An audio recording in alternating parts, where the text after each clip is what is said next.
વિદ્યાર્થી મિત્રો, આજે આપણે અંગ્રેજી ગ્રામર ભણવાના છીએ. બધાને ખબર છે કે અંગ્રેજી શીખવા માટે ટેન્સ શીખવું ખૂબ જ જરૂરી છે.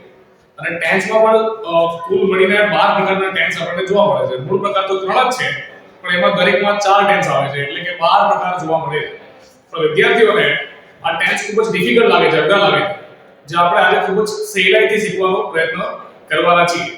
તો આજે આપણે જોવાના છીએ પહેલો ટેન્સ, જેનું નામ છે સિમ્પલ પ્રેઝન્ટ ટેન્સ. બરાબર? અને સિમ્પલ એટલે થાય સાદું, અને પ્રેઝન્ટ થાય વર્તમાન, અને ટેન્સ એટલે થાય કાળ. એટલે ગુજરાતીમાં આને આપણે કહી શકીએ કે સાદું વર્તમાન કાળ. હવે ટેન્સ શીખવા માટે જે આપણને અઘરા પડે છે એનું એક મુખ્ય કારણ એ છે કે આપણે એનો ઉપયોગ ક્યાં થાય છે એ આપણે જાણતા હોતા નથી. આપણને ખબર નથી હોતી કે આ ટેન્સનો ક્યાં ઉપયોગ કરવો. આપણને ખાલી પ્રેઝન્ટ કન્ટિન્યુઅસ ટેન્સ જ આવડે છે કે આઈ am reading, I M writing. બાકી બીજા બધા જે કાળ છે એનો આપણને વધારે પડતું જ્ઞાન હોતું નથી. હવે આ ટેન્સ જે છે સાદો વર્તમાન કાળ છે. સાદો વર્તમાન કાળ એનો ઉપયોગ ક્યાં થાય છે? તો સૌથી પહેલા એનો ઉપયોગ થાય છે તમારી રોજિંદી ક્રિયામાં.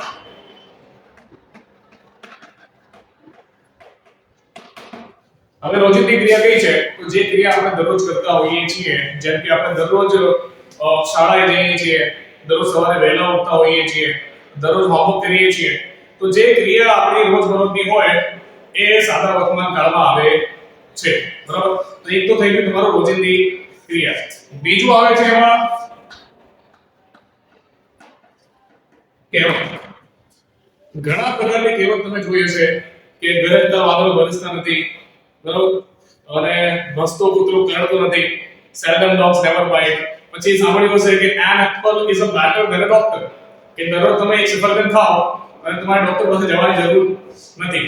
તો ઘણી કહેવતો હોય છે જે તમારા સિમ્પલ પ્રેઝન્ટ ટેન્સમાં આવે છે. પછી એની જગ્યાએ બીજું આવે છે તમારું પસંદ ના પસંદ. પસંદ અને ના પસંદ. જેમ કે મને ચા ગમે છે, મને કોફી ગમતી નથી, તો એમાં આપણે કહી શકીએ કે I like T, I don't like coffee. તો આવા પ્રકારના વાક્યો પણ તમારા સિમ્પલ પ્રેઝન્ટ ટેન્સમાં આવે છે. એના પછી જે તમારું રૂટીન હોય, જે રેગ્યુલર એક્ટિવિટી હોય, એ બધા પ્રકારની ક્રિયાઓ સાદા વર્તમાન કાળમાં જોવા મળે છે. તો સૌથી પહેલું સ્ટેપ તો તમારે કે આ ટેન્સનો ઉપયોગ ક્યાં થાય છે એ તમારે સમજવું ખૂબ જ જરૂરી છે. પછી એમાં કયા કયા પ્રકારના શબ્દો વપરાય? એમાં એક તો વપરાય છે તમારો એવરી ડે. એવરી ડે એટલે દરરોજ થાય, બધાને ખબર છે. પછી બીજું વર્ડ આવશે એમાં ઓલવેઝ. ઓલવેઝ એટલે હંમેશા થાય છે. પછી આવે છે ઓફટેન. હવે આને ઓફટેન પણ કહી શકાય, ઓફન પણ કહી શકાય. અમેરિકામાં ઓફટેન વાંચે છે, બ્રિટનમાં ઓફન વાંચે. એટલે બધી જગ્યાએ આનું પ્રોનન્સિએશન જુદું જુદું થાય. એટલે ઓફટેન એટલે વારંવાર. પછી સમટાઇમ્સ. સમટાઇમ્સ એટલે ક્યારેક. બરાબર? તો આવા શબ્દોનો ઉપયોગ સિમ્પલ પ્રેઝન્ટ ટેન્સમાં કરવામાં આવે છે. આના પછી તમારે સમજવી પડશે આની વાક્ય રચના.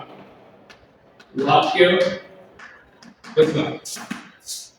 સૌથી પહેલા આવે તમારું સબ્જેક્ટ, પછી તમારું આવે વર્બ, અને પછી આવે આમાં object. Subject plus verb plus object. હવે સબ્જેક્ટ કોને કહેવામાં આવે છે? તો સબ્જેક્ટ એટલે ક્રિયા કરનાર વ્યક્તિ. એટલે કરતા. એમાં આવે આઈ, યુ, વી, ધે, હી, શી. એ દરેક કોઈ વ્યક્તિનું નામ પણ હોઈ શકે છે. બરાબર? હવે ક્રિયા કરનાર વ્યક્તિ આઈ હોય, આઈ એટલે કોણ કહેવાય? તો આઈ એટલે હું. એટલે હું ક્રિયા કરનાર વ્યક્તિ હોઈ શકું. અને યુ એટલે તમે પણ ક્રિયા કરનાર વ્યક્તિ હોઈ શકો, એટલે તમે, એટલે યુ. અમે પણ હોઈ શકે, વી એટલે તમે. ધે એટલે તેઓ. હી એટલે તે છોકરા માટે વપરાય છે. શી એટલે તે છોકરીઓ માટે વપરાય છે. અને ઈટ એટલે પણ તે થાય પ્રાણી, પક્ષી કે નિર્જીવ વસ્તુ માટે વપરાય છે અને કોઈ વ્યક્તિનું નામ પણ હોઈ શકે છે કે રામ, શ્યામ, અનવર, જુદા જુદા પ્રકારના કોઈ વ્યક્તિનું નામ હોઈ શકે છે. તો સૌથી પહેલા વાક્યમાં તમારે હોય છે સબ્જેક્ટ એટલે ક્રિયા કરનાર વ્યક્તિ. આમાંથી કોઈ પણ એક હોઈ શકે છે. હવે બીજું શું હોય છે? બીજું હોય છે વર્બ. વર્બ એટલે ક્રિયા. એને કહેવાય ગુજરાતીમાં ક્રિયાપદ. આપણે આખા દિવસમાં જુદા જુદા પ્રકારની ક્રિયાઓ કરતા હોઈએ છીએ, જેમ કે રમતા હોઈએ, રડતા હોઈએ, હસતા હોઈએ, વાંચતા હોઈએ, લખતા હોઈએ. આ બધી જુદી જુદી ક્રિયાઓ આપણે આખા દિવસ દરમિયાન આપણે કરતા હોઈએ છીએ. તો હોઈ શકે કે આઈ રીડ. રીડ એટલે થાય વાંચવું, એ ક્રિયા થઈ ગઈ. તો પેલા સબ્જેક્ટ આવે, પછી આવે વર્બ. વર્બ એટલે ક્રિયા. હોઈ શકે કે રાઈટ, હોઈ શકે પ્લે, હોઈ શકે સિંગ.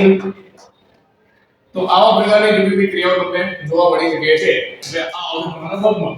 અને ઓબ્જેક્ટમાં આવશે તમારું કર્મ. બરાબર? જેવી કે આઈ રીડ. હવે આઈ રીડ એટલે હું વાંચું છું. હું શું વાંચું છું? તો આઈ read a newspaper. I read a newspaper.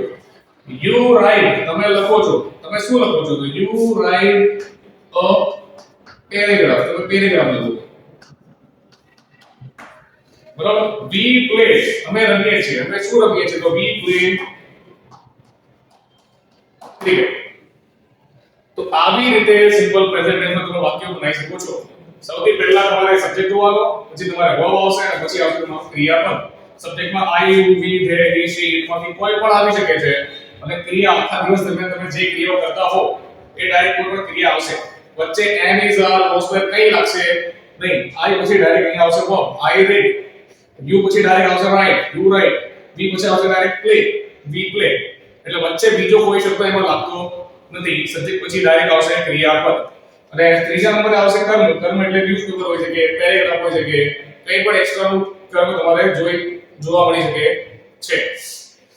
હવે આમાં જ્યારે હી શીટ આવે છે, હી શીટ ને કહેવામાં આવે છે ટીપીએસ. હવે ટીપીએસ એટલે ગુજરાતીમાં શું થાય? ગુજરાતીમાં થાય ત્રીજો પુરુષ એકવચન. થર્ડ પર્સન સિંગ્યુલર એટલે ત્રીજો પુરુષ એકવચન ગુજરાતીમાં એને કહેવાય. હવે જ્યારે તમારા વાક્યની શરૂઆત he, she અને it થી થાય ત્યારે ક્રિયાપદની આગળ s કે es લાગે. s કે es લાગે છે.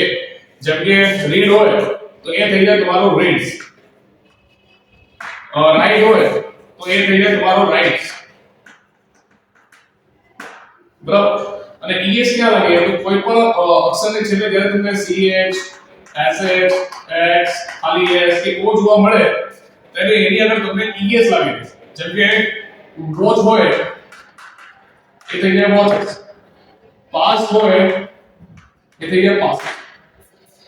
બરાબર? તો બાકી બધી જગ્યાએ તમારા ખાલી s લાગે અને અમુક જગ્યાએ તમારો es લાગે. તો es માં છેલ્લો અક્ષર તમારે જોવો પડશે કે ch, sh, x, s કે o દેખાય તો એની આગળ તમારો es લાગી જાય છે. બે જોડે નહીં રહે. પોઝ તો નહીં હોને તો પતી ગયા. New van stop. આપણે જોઈ લઈએ કે સાદા વર્તમાન કાળના વાક્યો કઈ રીતે બને. પહેલા આપણે ગુજરાતીમાં વિચાર કરીએ. ગુજરાતીમાં આપણે વર્તમાન કાળનો ઉપયોગ કઈ રીતે કરીએ છીએ. તો આપણે લખી શકીએ કે હું દરરોજ શાળાએ જાઉં છું. બરાબર? હું દરરોજ શાળાએ જાઉં છું. તો સૌથી પહેલા આપણે તમારે સબ્જેક્ટ વિચારવું પડે કે સબ્જેક્ટ કોણ છે, ક્રિયા કરનાર કોણ છે. તો અહીંયા ક્રિયા કરનાર તમને હું દેખાય છે એટલે આવશે આઈ. અહીંયા આવશે આઈ. પછી સાદા વર્તમાન કાળમાં સબ્જેક્ટ પછી શું આવે છે? તો વર્બ આવે છે એટલે કે ક્રિયાપદ આવે. આમાં ક્રિયા કઈ દેખાય છે? તો જાવ. જવું ક્રિયા છે. હવે જવું એટલે ગુજરાતીમાં થાય છે, અંગ્રેજીમાં થાય છે ગો. I go.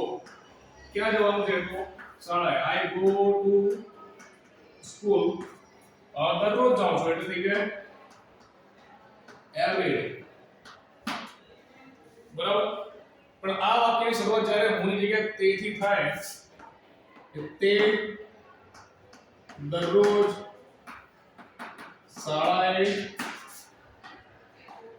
જાય છે તો તમારે સિમ્પલ નિયમ યાદ રાખવો પડે કે જ્યારે વાક્યની શરૂઆત તે થી થાય એટલે he she it થી થાય તો ક્રિયાપદની આગળ s કે es લાગે તો અહીંયા આપણે લખવું પડે કે તે એટલે કે he પછી જવું છે go go ના છેલ્લા o દેખાય છે એટલે es he goes to school કે તે દરરોજ શાળાએ જાય છે આગળ કોઈ જગ્યાએ ડેલી લાગે બરાબર એટલે I go to school થાય you go to school થાય we go to school થાય બરાબર પછી જ્યારે he ની વાત થાય તો he goes to school થાય જ્યારે વાત she ની થાય તો she goes to school થાય જ્યારે વાત it ની થાય તો એની આગળ પણ s કે s લાગે છે હવે આપણે જોઈ લઈએ નકાર વાક્ય